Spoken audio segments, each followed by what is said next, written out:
Salut à tous les amis, j'espère que vous allez bien. On se retrouve aujourd'hui mardi 9 juin 2026 pour une nouvelle vidéo. Cette vidéo sera dédiée spécifiquement au sujet Julián Álvarez avec évidemment les dernières rumeurs qui évoquent le joueur du côté du Real. On va faire le point sur le sujet avec des informations toutes fraîches. On va aussi évoquer Bernardo Silva, puisque hier on m'avait beaucoup posé la question par rapport au joueur portugais.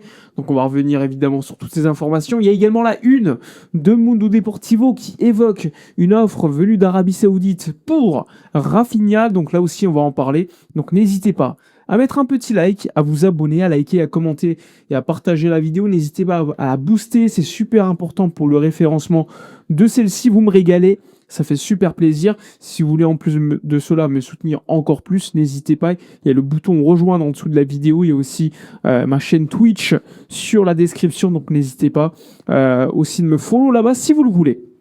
On y va, on débute. Il y a plusieurs sujets. On va débuter par Rafinha avec la proposition. Selon Mundo Deportivo, il y a une proposition venue des clubs saoudiens, tantôt de Al Hilal, mais également de Al Nassr, pour s'offrir les services de Rafinha. Rafael Diaz Belloli, le capitaine du FC Barcelone. On parle, selon Mundo Deportivo, d'une proposition à hauteur de 80 millions d'euros. 80 millions d'euros avec aussi pour le joueur une augmentation de salaire de 4 fois plus de ce qu'il touche à Barcelone. Alors évidemment, je le rappelle, l'année dernière, et il y a 2 ans, Rafinha avait déjà été approché par les clubs saoudiens. Rappelez-vous, Flick avait relancé la machine Rafinha alors qu'il était proche d'un départ vers l'Arabie Saoudite, qui avait offert déjà pas mal d'argent à l'époque. Il était resté, il avait confirmé, ça s'était bien passé pour Rafinha avec Hansi Flick. Et on le sait, il a prolongé son contrat l'année dernière, mais lorsqu'il a prolongé son contrat, avec Deco, ils se sont mis d'accord. Oralement, ils se sont dit, si un jour, là je prolonge, mais si un jour j'ai une offre et je me dis que j'ai envie de partir venue d'Arabie Saoudite, ne refuse pas et ne demande pas 300 millions d'euros par exemple. Accepte une offre élevée, mais ne demande pas la lune. Et à ce moment-là, Deco a accepté, parce que Deco s'entend très bien avec Rafinha, c'est son ancien joueur, il faut pas l'oublier, Deco était l'agent de Rafinha. Et donc à l'époque, ils s'étaient mis d'accord, ils avaient dit « Ok, c'est une offre pour le Barça et que tu veux partir à ce moment-là vers l'Arabie Saoudite, je ne demanderai pas 200 millions d'euros. » Donc la proposition de 80 millions d'euros ne me choque pas du côté de l'Arabie Saoudite. Mais encore une fois, je le rappelle, est-ce que Rafinha veut partir aujourd'hui ? Je ne pense pas. Honnêtement, je pense que Rafinha veut rester. On le sait, il s'est exprimé il y a quelques semaines par rapport à son avenir. Flick aussi. Normalement, il faut vraiment un gros séisme pour le départ de Rafinha. Ce serait très surprenant, sachant que c'est un leader dans l'équipe, dans le vestiaire. Flick compte sur lui. Le joueur a toujours expliqué qu'il voulait rester. Maintenant, si l'année prochaine, dans 2 ans, il y a un départ de Rafinha vers l'Arabie Saoudite, on ne sera pas surpris. Ce sera la logique des choses. Maintenant, est-ce que ça se déroulera dès cet été ? Honnêtement, je ne pense pas. Mais bon, encore une fois, le mercato, le football, ça va très vite. Mais il faudrait vraiment une grosse surprise du côté de Rafinha, du Barça et de toutes les parties prenantes, tout simplement. En tout cas, proposition à priori 80 millions d'euros pour Rafael Diaz Belloli et proposition d'augmenter son salaire x4 du côté de l'Arabie Saoudite.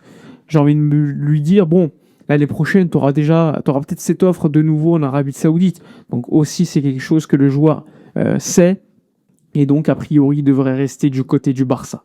Ensuite, on évoque le sujet Bernardo Silva avant de rentrer dans le sujet Julián Álvarez. Bernardo Silva, hier, on a eu des informations qui allaient dans tous les sens. Fabrizio Romano a dû une nouvelle fois clarifier la chose en expliquant que Bernardo Silva, aujourd'hui, avait des propositions du Barça et de l'Atlético. Il a ajouté que d'autres clubs pouvaient, après la Coupe du Monde, s'intéresser à lui. Maintenant, on verra ce qui va se passer pour Bernardo Silva. Vous le savez, il y a déjà une offre du Barça, 12 millions d'euros bruts, qui a été acceptée par le clan Bernardo Silva.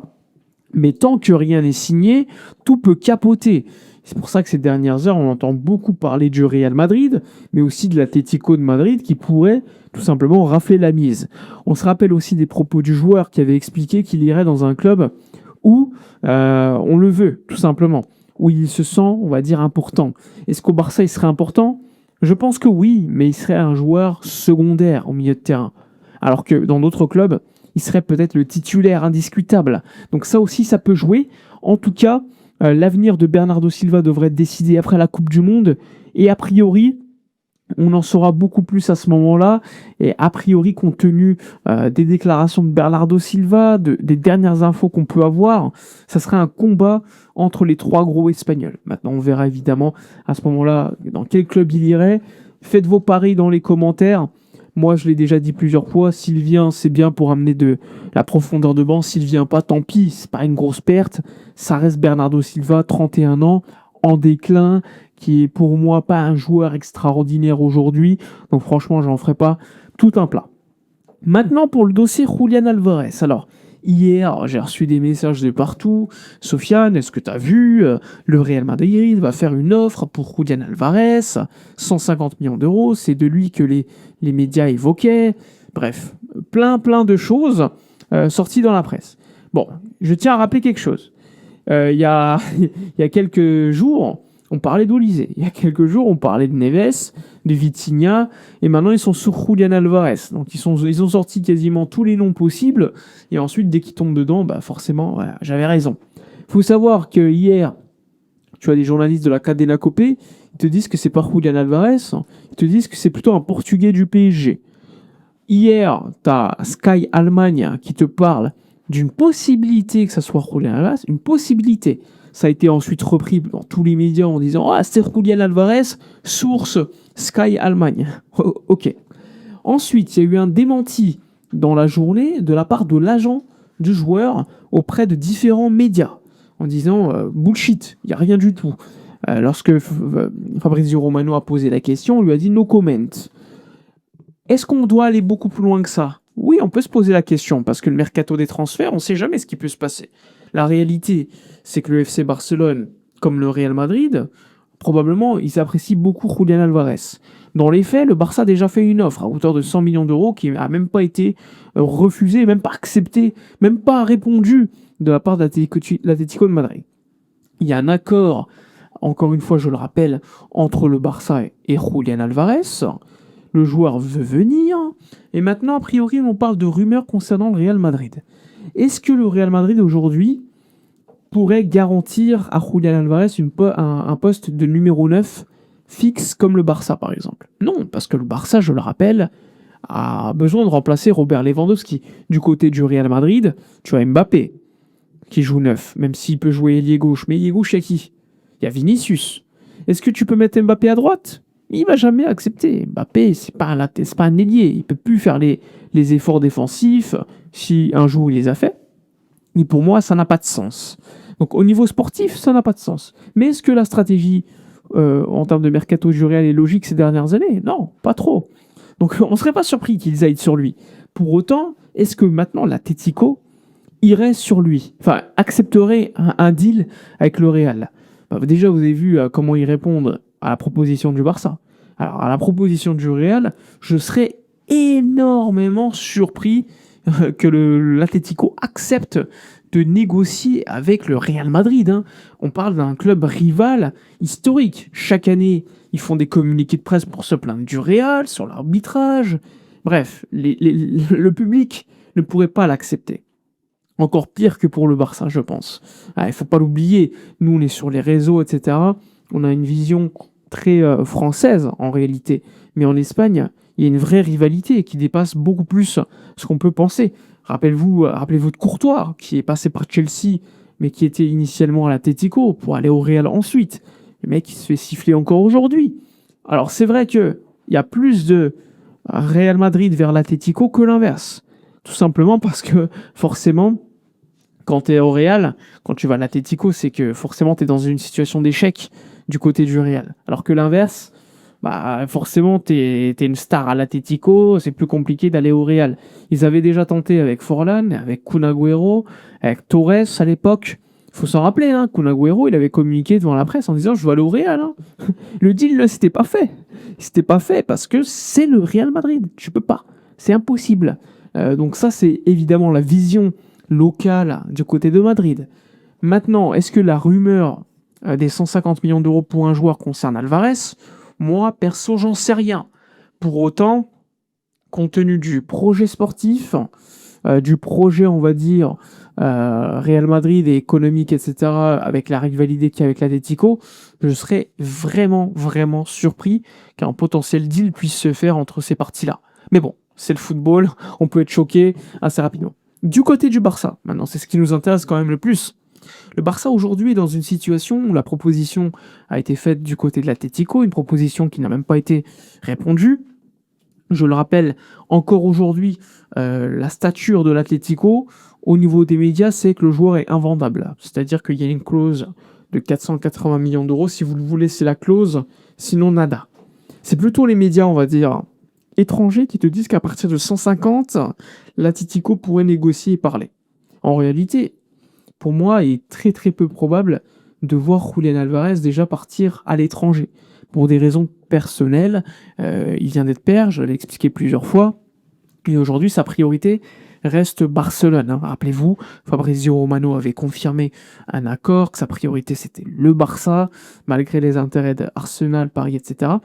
À ce moment-là, je le rappelle, il ne pense même pas aux autres clubs. Là, évidemment, il est focus sur la Coupe du Monde, parce qu'il y a la Coupe du Monde qui arrive, mais son agent, lui, il n'est pas focus sur la Coupe du Monde.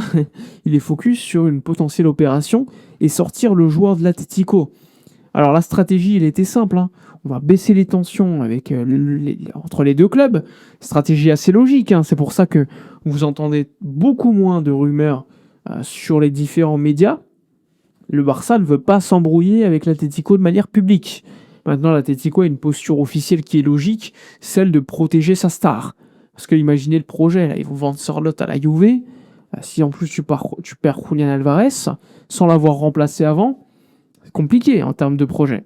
Donc c'est aussi logique de la part de l'Atlético de vouloir protéger, entre guillemets, son meilleur actif. Même si on le sait, en réalité, le joueur veut partir. Maintenant, le mercato, je le répète assez souvent, on est le 9 juin. On est le 9 juin. On ne peut pas se plaindre. Alors c'est vrai que ça peut être énervant parce que les rumeurs, il y en a tout partout, ça va dans tous les sens. Ce qui est sûr à 100%, c'est que le Barça a fait une offre qui a un accord avec le joueur. Ça, on est tous conscients de ça. C'est un fait. Maintenant, l'Atlético reste le détenteur des droits du joueur. Il y a le choix. Soit vendre le joueur, soit ne pas le vendre. Alors ça peut être une histoire qui peut être réglée très rapidement avec un Atlético qui fait un communiqué de presse officiel en disant « Vous pouvez parler tout l'été, on ne le vendra pas ». Soit il y a des potentielles négociations qui peuvent être ouvertes à un moment où, on va dire, les relations entre les clubs sont un peu plus réglées. Le joueur demande au club de partir. Comme je vous l'ai expliqué il y a quelques jours, normalement, une discussion entre Cholo Simeone et le joueur devrait avoir lieu pour demander à tout simplement à Cholo de favoriser le départ du joueur. Après, maintenant, j'ai pas encore eu d'update par rapport à cela. Mais tout cela, ça peut être des moments, des mouvements qui peuvent aider à un départ. Est-ce que ça va être décisif ? C'est impossible à dire. Il faudra voir évidemment lors des prochains jours, prochaines semaines. En tout cas, le Barça ne doit pas, à mon avis, se focus à 100% sur Julián Álvarez. Pourtant, c'est ce qu'ils font. C'est Julián Álvarez ou rien du côté du Barça. Aujourd'hui, le mercato est 100% focus sur lui. Le Barça, évidemment, travaille évidemment sur le défenseur central gaucher. Il y a aussi Cancelo. Il y a Bernardo Silva qui reste une option.